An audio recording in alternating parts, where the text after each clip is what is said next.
Hi guys, and welcome back to another video.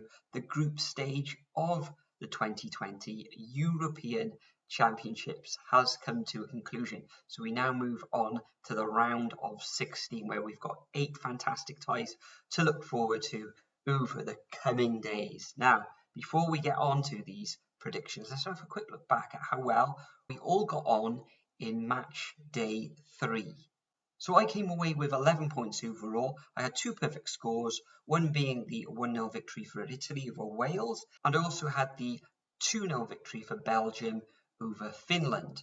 Top scorer of the week though was Jacob Monte, and Jacob came away with 14 points and 3 perfect scores. Again, Jacob had the Belgium victory against Finland, the English victory over Czech Republic, and also Sweden's 3-2 victory over Poland. Other notable scorers were Shane O'Donnell with 11 points, Judy with 11 points, R787B with 12 points, and 10 Step with 10 points. Also, Footy Boy had 11 points and SG Minor had 11 points. So how does that affect the overall table for these championships? Well, as you can see, I'm at the top on 33 points. I've now had 11 points in each single game week. Hopefully that continues in the round of 16. Hopefully I'll get a little bit more than 11 points though. But I am on the top of the leaderboard on 33 points.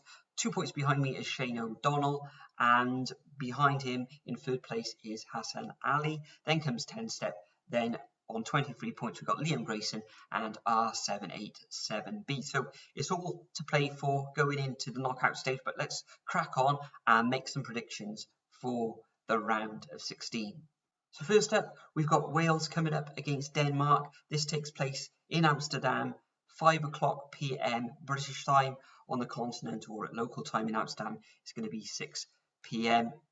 Tough one to call. Wales finished second in Group A and Denmark finished second in Group B. Don't think there's going to be a lot of goals in this one. I think the best way Wales are going to get through is going to be in 90 minutes. I think if it goes beyond the 90 minutes into extra time, I think Denmark will take it. And if it goes into penalties as well, but that's a bit of a lottery. So I think Wales are going to round this one up in 90 minutes, especially with the likes of Kiefer Moore, Ramsey, Bale, Joe Allen. I don't think they can last much longer than 90 minutes. So I'm going to go for a 1-0 victory in 90 minutes for this one. Next up, also on Saturday, we've got Italy coming up against Austria.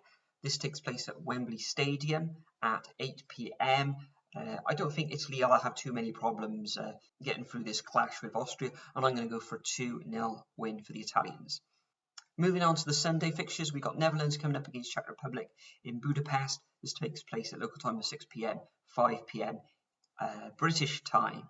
Tough one to call. Netherlands have been pretty good throughout this tournament. Czech Republic have shown signs as well, finishing in third place in Group D. Tough one to call, but I think Netherlands are going to sneak this one. I'm going to go for a 2-1 victory to the Dutch. Now comes probably the toughest one to predict in the round of 16. An absolute firecracker of a match. We've got Belgium coming up against Portugal. Belgium, okay, in that first match, they didn't look too great, but they came through with a victory. Portugal, absolute fantastic match with France, 2-2 thriller in game day 3. Takes place in Spain at 8 o'clock British time. So I think Belgium are going to win this one. I think it's going to go through to extra time, and I can see Belgium winning this one in an absolutely humdinger of match. I'm going to go 3-2 to the Belgium. Moving on to Monday's fixtures, taking place at 5 p.m. British time in Copenhagen. We've got Croatia coming up against Spain.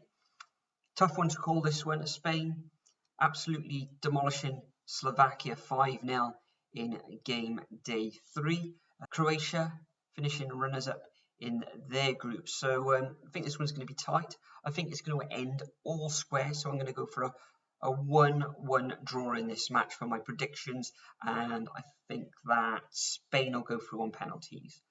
Next up, also on Monday, we've got France coming up against Switzerland, taking place in Bucharest, this one at 8 p.m. British time. And I fancy France in this one. Switzerland's going to make it difficult for them. But Benzema's getting in amongst the goals now. So I'm going to go for a France 2, Switzerland 0. Moving on to the Tuesday fixtures, we've got England coming up against Germany at 5 p.m. British time. One of the all-time classic matches throughout history, of course. England are going to fancy their chances being in their home stadium, but I fancy Germany in this one, and I think it's going to go to extra time, and I think Germany will score an extra time, so I'm going to go for England 1, Germany 2. Next up, we've got Sweden coming up against Ukraine. Of course, Sweden topped their group, whereas Ukraine came third in their group. I've been impressed with Sweden growing into the tournament, and I think they'll take this one. I think they'll take it by the solitary goals. So I'm going to go for a 2-1 victory to Sweden in this final match. So that concludes my predictions for round 16 in the knockout phase. As usual, leave your predictions as a comment below, and let's see if you can move up the predictor table. But for now, I bid you all farewell. Enjoy the football, which takes place on Saturday and concluding on Tuesday before we move into the quarterfinals, which takes place next Friday. But for now, I bid you farewell. Enjoy the football, and I'll see you all in the next video.